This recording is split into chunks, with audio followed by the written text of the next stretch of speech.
Olá, sejam bem-vindos. Estamos aqui para mais um programa Despertar, programa produzido e distribuído pelo Centro Espírita Amor e Caridade. Estamos falando diretamente dos estúdios da TV SEAC. Os estúdios da Rádio TV SEAC ficam aqui no prédio do Centro Espírita Amor e Caridade, no centro de Bauru, na rua 7 de setembro, 8h30. Eu sou o Theo Oliveira e para o programa Despertar de hoje recebemos Jorge Salomão. Jorge, seja bem-vindo a mais um programa Despertar. Olá, Theo. Olá, nossos amigos, nossas amigas. Muita paz a todos. E no programa de hoje vamos falar com o Jorge de um tema que o pessoal pergunta muito, principalmente no programa Pinga Fogo, todas as sextas-feiras nas redes sociais do Centro Espírita Amor e Caridade. Muitas das perguntas são ainda a respeito da pandemia, Jorge. E a gente que imaginava que ao fim de 2021 já pudesse liberar certas coisas, até as máscaras já estavam sendo pensadas em liberar, quando somos pegos aí com uma nova onda. O que falar sobre uma ótica espiritual, sobre uma segunda onda da pandemia, Jorge? Até um amigo meu brincava comigo outro dia, falou, eu acho que essa segunda onda aí é como se Deus tivesse mandado um segundo dilúvio. Tipo, Deus manda um dilúvio, fala, não tá bom, vamos mandar outro dilúvio aí para ver se a gente limpa direito. Não precisa ser tão radical assim, né, Jorge? Não, Theo, não exatamente, porque nós estamos percebendo, apesar das dificuldades que todos estamos enfrentando, que o cenário, até o momento, graças a Deus, é melhor do que do ano passado, melhor do que o ano retrasado, quando então tudo começou.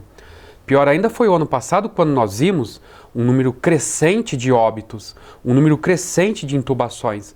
E nós estamos vendo aí, com uma certa e relativa tranquilidade, que por conta mesmo do efeito da vacinação, as coisas estão aí dentro de um certo nível de controle. Nós estamos percebendo que as autoridades não estão assim tão empolvorosas quanto foi o ano passado, quanto foi o ano retrasado. Isso graças à evolução da tecnologia que criou essa abençoada vacina para fazer com que nós hoje estivéssemos nesse momento de relativa tranquilidade. Não é para relaxar, mas também não é para nos desesperarmos.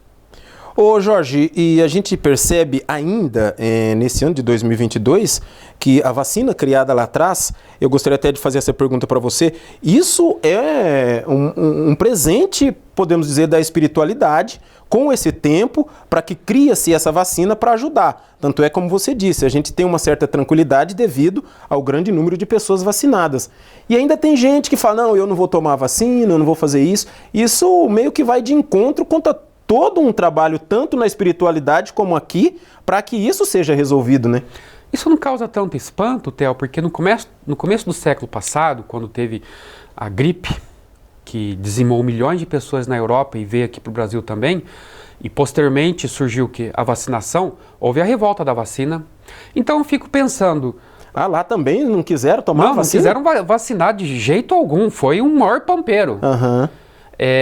Então, eu fico observando e concluo o seguinte, nós estamos em tempos diferentes, ou seja, estamos no século XXI, e isso aí foi no século XX, o século passado, a revolta da vacina que teve lá no Rio de Janeiro. Nós mudamos de época, mas continuamos sendo os mesmos, em corpos diferentes, num palco diferente da vida. Nós respeitamos os que não querem tomar vacina. Mas se não querem tomar vacina, nós pedimos um grande favor. Não criem fake news. Não criem mais polvorosa na mente daqueles que estão aí querendo, de fato, se submeter a esse procedimento indispensável e necessário, porque os números aí estão, é estatístico. Que dor. Os nossos irmãos brasileiros, mais de 600 mil, perderam a vida porque não tiveram oportunidade de ter acesso à vacinação. E nós podemos nos dizer felizes e talvez até privilegiados por estarmos aqui. E os números indicam que após a vacinação foi caindo drasticamente, a ponto inclusive dos hospitais de campanha terem sido desativados. Isso é uma bênção de Deus. É uma influência da espiritualidade junto aos nossos abençoados cientistas que não mediram esforços, quase que 24 horas no ar, estudando, pesquisando ali com o vírus, com os reagentes, etc. e tal, até chegar no que chegaram hoje. Isso, a tendência é refinar ainda mais a nossa vacina. Vamos ter um pouquinho de paciência. Aí vem os que dizem, mas está havendo mortes aqui, lá e acolá. Qual medicamento que não mata? Nós pegamos as bulas das medicações, principalmente de um antibiótico. Se você ler aquela bula, você não vai tomar um antibiótico. E principalmente se eu ler a tarja dos efeitos colaterais, né? Sempre tem, né? Você entendeu? E nesses testes que se realizam para se lançar uma medicação no mercado, existe naturalmente o óbito pelos aspectos da iatrogenia, ou seja, das condições, das circunstâncias, que aquela medicação, que aquele químico, que aquele fármaco pode provocar na organização somática humana. Então nós temos que ter paciência. Sem falar, né, Jorge, que muitas vezes a gente entende, tem que respeitar a opinião de uma pessoa que não quer tomar a vacina, mas o fato de ter um amor ao próximo, ela tem também que tomar os seus cuidados para que o fato dela não tomar a vacina, ela prejudique uma outra pessoa que ainda não conseguiu tomar, ou tomou uma dose, ou tem algum tipo de problema, para que ela, o fato dela não tomar a vacina, ela não acarrete problema ao seu próximo, né? É uma questão de respeito, Respeito. Theo. Eu não quero tomar a vacina, alguém vai dizer. Eu que tomei a vacina e estimulo os demais a tomarem a vacina, os que querem efetivamente, nós vamos respeitar. Você não quer? Ok, é uma decisão sua.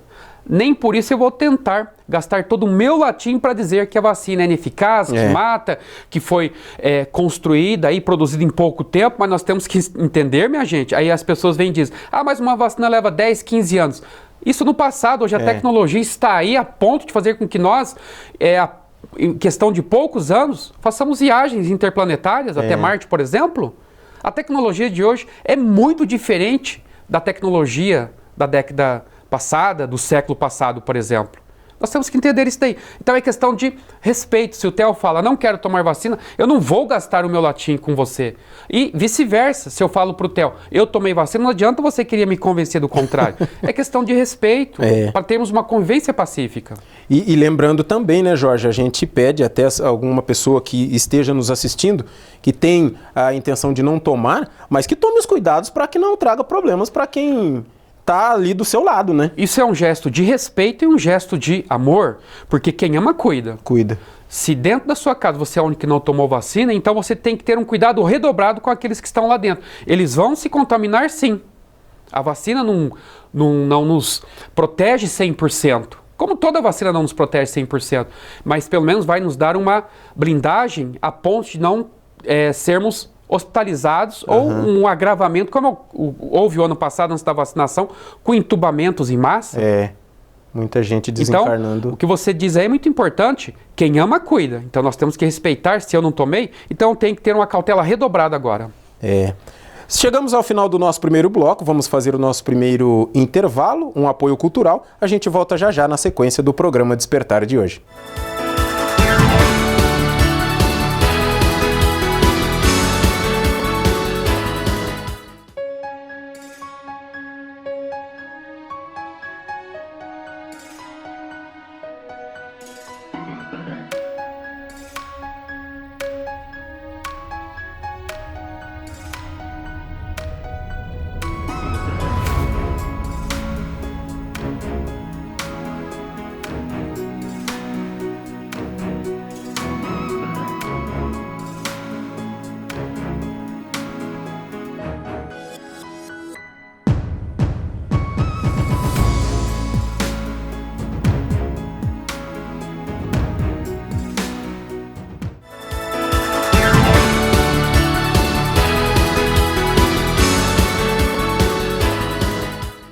Estamos de volta para a sequência do programa Despertar de hoje, recebendo aqui Jorge Salomão. Estamos falando aí um pouco sobre a pandemia, principalmente essa segunda onda.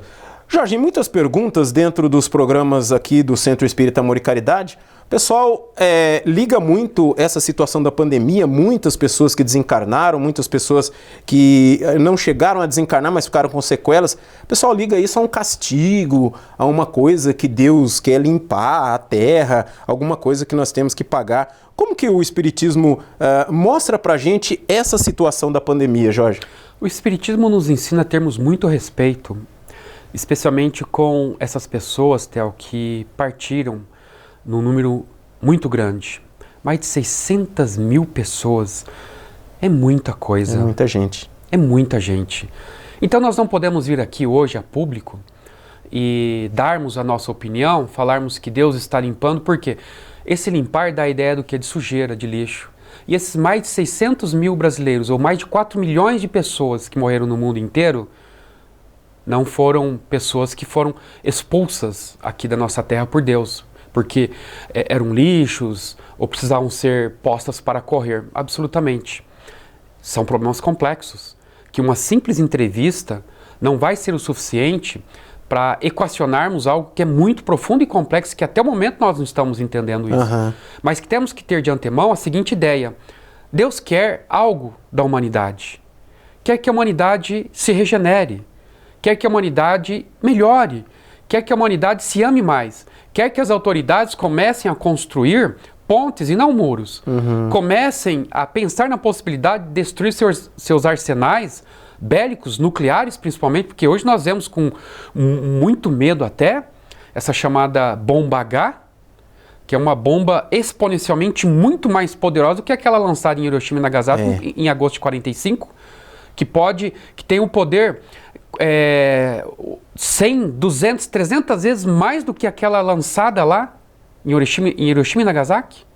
Até onde nós vamos chegar? Então, e qual o intuito de destruir tudo isso, né, Jorge? Qual o intuito? Então nós temos que captar de tudo isso, Theo, qual a mensagem que Deus quer que nós, enquanto humanidade, captemos. Nós temos que nos melhorarmos cada vez mais. Essa é a meta para a qual nós estamos estagiando aqui no planeta Terra. Ô Jorge, você entende também que a duração dessa pandemia depende também do ser humano?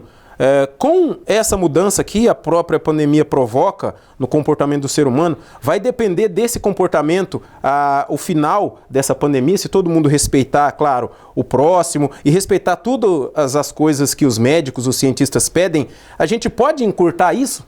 Sem dúvida alguma, Theo, porque a colaboração da população de uma forma geral, as prescrições sanitárias propaladas aí pelos nossos infectologistas, nossos cientistas, nós temos que respeitar a ciência. Sim, nós temos que respeitar a ciência porque, afinal de contas, nós estamos onde chegamos em função da ciência, graças a Deus, porque a ciência é uma bênção que Deus concedeu ao homem através da inteligência para melhorarem as nossas vidas. O que seria de nós hoje se não fosse a ciência médica? A ciência de uma forma geral. Então nós temos que respeitar os nossos cientistas que estudaram, estão dando aí a sua vida, a sua saúde, para fazer com que nós tenhamos uma vida melhor. Então sim, essa pandemia depende muito de nós, especialmente do comportamento e do engajamento que cada qual tem em relação à responsabilidade uns para com os outros. Por exemplo, o meio ambiente é um problema político? Mas antes de ser um problema político, é um problema individual. De cada um, porque se nós somos aqueles que estamos num lixo só, juntando lixo biodegradável com lixo não biodegradável, ou seja, aqueles recicláveis, e isso vai lá para os lixões e acaba, inclusive, poluindo lá o solo, o nosso lençol freático, isso é culpa nossa. Então, e nós temos que aprender, porque existe a coleta seletiva de lixo, em que nós temos que separar o biodegradável do não biodegradável. Mas se nós continuarmos com essa consciência ainda arcaica de continuarmos misturando, nós seremos responsáveis por isso daqui, pelo bem-estar do planeta ou não. Cada qual tem aí a sua responsabilidade. É por isso que todos estamos interligados nesse processo de sofrimento coletivo. Porque nós temos culpas parcelares que, somadas à totalidade, faz com que a humanidade sofra de uma forma geral. E até você tocou num ponto, né, Jorge, nessa separação. Outro dia, quando eu vou jogar futebol com um colega meu, ele sempre pega o lixo dele todo separado e coloca, porque lá na rua dele é complicado o negócio de lixeira. A rua é muito íngreme, então não dá problema. Aí ele leva e coloca lá. E a gente percebeu que não tem essa separação. E tipo, muitas vezes a gente sofre por coisas simples, que isso é uma coisa muito simples de se fazer. Mas a pessoa não faz separar, tipo, uma caixinha de leite, ela coloca no mesmo sacolinha que ela vai jogar com arroz ou feijão ou o que quer que seja. Então é tão simples você separar e não separa. E depois você tem a volta disso e reclama. Então não tem como reclamar, né? Antes dessa pandemia, nós estávamos vivendo o quê? A epidemia da dengue. Da dengue. A dengue, inclusive, se transformando numa dengue hemorrágica, num agravamento, em que pessoas morreram, várias pessoas morreram por cada picada de um mosquito.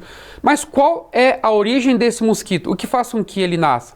descuidos em relação a vasos, em relação a pneus, a lixos acumulados aí no fundo dos quintais.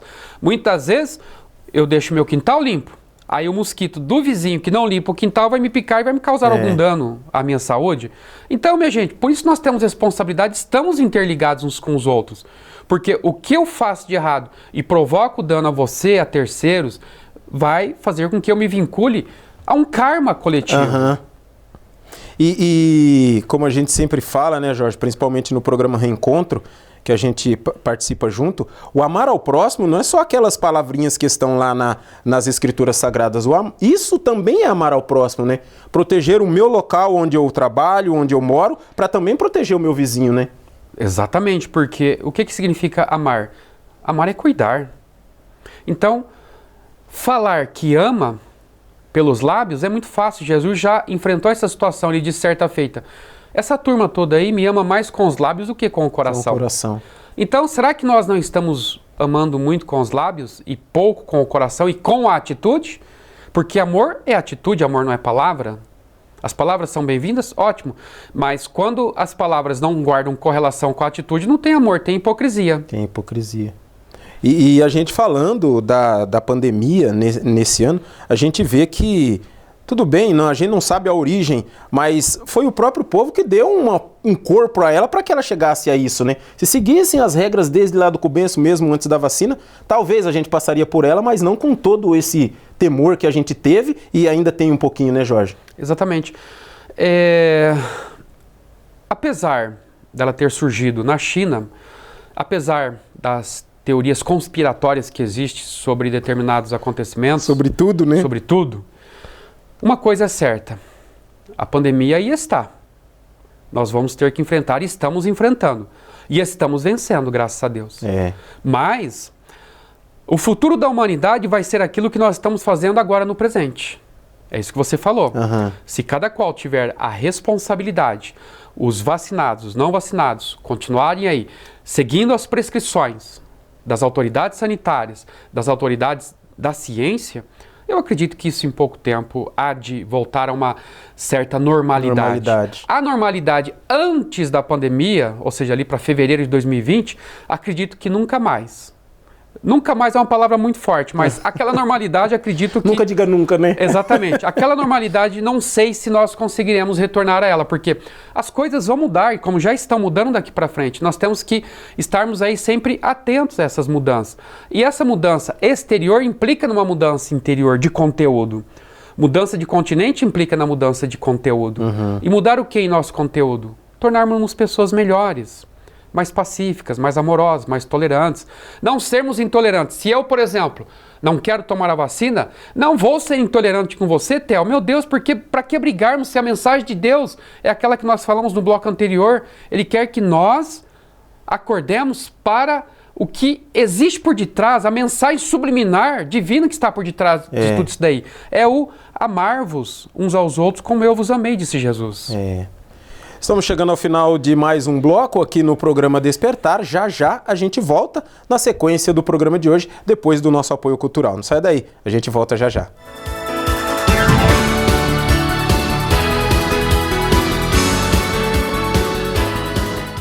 Você pode ajudar o SEAC de Bauru se cadastrando na campanha Nota Fiscal Paulista e indicando a nossa organização como beneficiária na doação automática. Com sua contribuição, nós recebemos o valor calculado em tributos fiscais e concorremos a sorteios mensais. Você também concorre a prêmios de até R$1 milhão e tudo com custo zero. Toda vez que você solicitar o CPF no ato da compra, a doação automática ocorrerá. Cadastre-se no programa Nota Fiscal Paulista pelo site ou, se preferir, baixe o aplicativo no seu celular.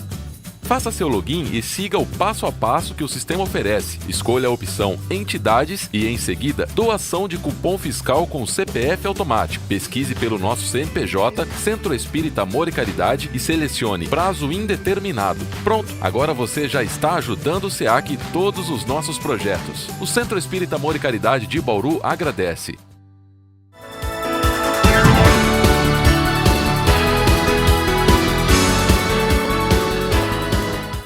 Estamos de volta para o último bloco do programa Despertar de hoje, recebendo mais uma vez Jorge Salomão. Estamos falando um pouco sobre a pandemia e essa segunda onda. Ô Jorge, a gente muitas vezes, nós que assim, acompanhamos, né, gostamos e seguimos a doutrina espírita, a gente vê a programação reencarnatória, a reencarnação. A gente pode meio que fazer uma relação dessa pandemia também com essa situação? Tipo assim, a pandemia estava lá no auge, matando, aí todo mundo fica ali já, né? Não, eu vou me cuidar, eu vou não sei o quê. Aí tomou a vacina, a pandemia começou a não matar tanta gente assim, não internar tanta gente assim, aí você vai e relaxa, né? Tipo, você prometeu uma coisa na espiritualidade, aí chegou aqui, você viu que o negócio tá legal, você fala, não, nada, não. Você tem até uma história sobre isso, daí eu gostaria que você contasse, do amigo lá que voltaria, pediu, não, eu quero voltar com isso. Você fala, não, você não vai aguentar. Volta assim, assado, depois a gente conversa. Eu gostaria que você me respondesse, dá para fazer essa relação também com a pandemia? Sem dúvida alguma, Theo, porque nós sabemos que nada nesse universo, nessa vida, nessa terra, acontece por obra do mero acaso. Tudo tem uma razão de ser. Nós não podemos também levar essa frase que eu estou dizendo às suas últimas consequências, porque iremos cair no determinismo.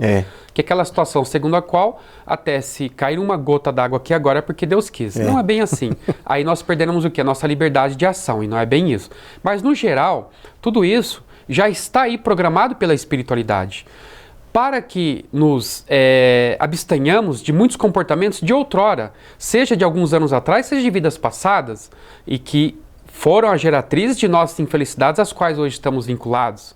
Então nós temos que ter essa atenção redobrada para a mensagem subliminar, pela mensagem divina que está por detrás desse acontecimento. E relaxar, por mais que estejamos vacinados, não é a melhor opção, solução. Relaxar, justamente o contrário, né? Exatamente. Relaxar significa franquear a presença do vírus em nossas vidas. Então nós temos que ter cautela, sabemos que estamos aí com o inimigo invisível e precisamos usar dos nossos meios para combater esse agente aí, que vai passar um certo tempo, já estamos aí para o segundo ano quase de pandemia, e vai chegar um certo tempo que ele vai se tornar igual o vírus da gripe. Quando a gripe surgiu lá atrás, que dizimou milhões e milhões de pessoas na Europa, e no Brasil e no mundo, matava bastante também, né? Matava de forma absurda, uma gripe simples. Surgiu a vacina, o que aconteceu? Hoje é essa gripe simples que nós temos, que até que se costuma dizer, estou gripado. Quem está gripado é doença de rico. Mas outrora era doença mortífera, mortal. Então nós vamos chegar a uma certa normalidade com a graça de Deus, mas não podemos relaxar. Mesmo porque você disse sobre a questão do contexto reencarnatório, daquele camarada lá, do capítulo 15 da obra, intitulada Estante da Vida, e o espírito psicografando pela mediunidade de Chico Xavier é Humberto Campos, em que o camarada anteviu a sua última existência, depois de ter partido dessa, numa situação bem ruim, e do outro lado da vida viu a existência passada como uma existência mal vivida, só deixou um rastro de tristeza, de infelicidade e angústia. Ele contraiu o quê? Dívidas, karmas. Mas do outro lado da vida, a expansão de nossa consciência é tão grande que aí, nossa, eu errei tão feio, tropecei tão feio na vida passada, fiz tanto mal que agora eu quero as piores situações existenciais na minha próxima existência. Aí ele manda um recadinho lá para a autoespiritualidade dizendo: quero nascer surdo, mudo, cego, estropiado, miserável, não quero... Enfim, aí vem Jesus, a sua misericórdia, e diz: misericórdia quero. Holocaustos não, ou seja, não quero sacrifícios físicos desnecessários, mas eu quero um sacrifício do orgulho, da vaidade, da presunção, da cupidez. Basicamente essa é a história que você pediu pra gente narrar. Porque assim, quando a pandemia estava no auge, todo mundo com medo, né? Aí você já, é a situação desse cara, ele viu o que ele fez, falou, bom, então eu quero vir assim. Aí depois a pandemia dá uma acalmada, que nem no caso ele reencarnou, ele não fez o que era pra fazer. É a mesma coisa a gente, tava no auge, você fica com medo. Aí deu uma maneirada, você fala, não, aí não preciso mais, tipo, usar máscara, não preciso mais passar álcool em gel, até vir a segunda onda, que é onde a pessoa cai na real de novo e vê, bom, não posso relaxar, né? Exatamente. E a segunda parte dessa história, esperando você fazer esse comentário aí, é que depois ele reencarna uma existência relativamente boa, não nasceu surdo, cego, mudo, estropiado nem nada, nasceu com os compromissos que ele havia dito que eram fáceis, em vista do que ele haveria de reencarnar segundo o pedido que ele havia feito. Dele próprio, né? E aí o que aconteceu, passado um pouco tempo, que era para ele seguir aquelas recomendações, simples de tudo, ele fracassou. Então, é o que você disse. Hoje nós estamos vivenciando essa pandemia, que hoje já não está a níveis tão difíceis quanto ano passado, ano retrasado, mas não podemos relaxar. Saber que nós fixamos compromissos perante Deus, perante a família, perante a sociedade, de todos nós passarmos por isso juntos, mas sempre ali num nível de solidariedade, de respeito mútuo, de auxílio aos que estão aí necessitando. Ô Jorge, e mais do que nunca, a própria pandemia só prova que todos nós somos exatamente iguais. Independentemente da pessoa que mora num local onde a casa dela é coberta com papelão, ou uma pessoa que mora, sei lá, em Hollywood, na mansão mais cara do universo. Ela age igual para todo mundo. Assim também é o amor de Deus, né? Exatamente, o amor de Deus, ele é único para todos nós. Ele não faz distinção. Assim como veio essa pandemia, através da consequência que nós estamos querendo evitar e vamos evitar, que é a morte, ela vem para todos. Ela é democrática. E ela nivela todos. A morte vem para o rico, a morte vem para o pobre. A morte vem para todos. O amor de Deus também vem para todos. Mas para termos esse amor, nós temos que fazer um movimento daqui para lá. Não esperarmos que tudo venha de Deus, ou não esperarmos também que tudo venha das nossas autoridades. Porque cada qual é responsável, como diz Saint-Exupéry naquela obra O Pequeno Príncipe, tu te tornas realmente responsável por aquilo que cativas. Ou seja, cada um de nós somos responsáveis por aquilo que nós estamos vivenciando no momento, experienciando nesse momento. Somos responsáveis, corresponsáveis uns para com os outros. É também a história da colheita, né? Você planta se quiser, mas se plantou, você vai ter que colher, né? Jesus disse, a semeadura é facultativa, ou seja, semeia quem quer, faz quem quer. Mas uma coisa é certa, a colheita vai ser obrigatória. É obrigatória. Estamos chegando ao final de mais um programa Reencontro, mais uma vez recebendo aqui Jorge Salomão, falamos um pouco sobre a pandemia. Espero que vocês possam também refletir sobre essas palavras aqui ditas e, claro, vocês que acompanham o nosso programa devem ter aí já o seu pensamento formado, mas que a gente possa pensar nas coisas aqui ditas e compartilhadas com o nosso amigo Jorge Salomão. Jorge, até um próximo programa Despertar. Muito obrigado pela sua presença aqui. Até eu agradeço muito pelo convite, agradeço aos nossos telespectadores. Peço a Deus que abençoe todos vocês, mas antes de terminarmos, observar a camisa do Theo, que bonita. Parabéns, Theo, bonita camisa. Obrigado. Um forte abraço a todos. Fiquem com Deus. Até a semana que vem, estaremos de volta para mais um programa Despertar. Até lá.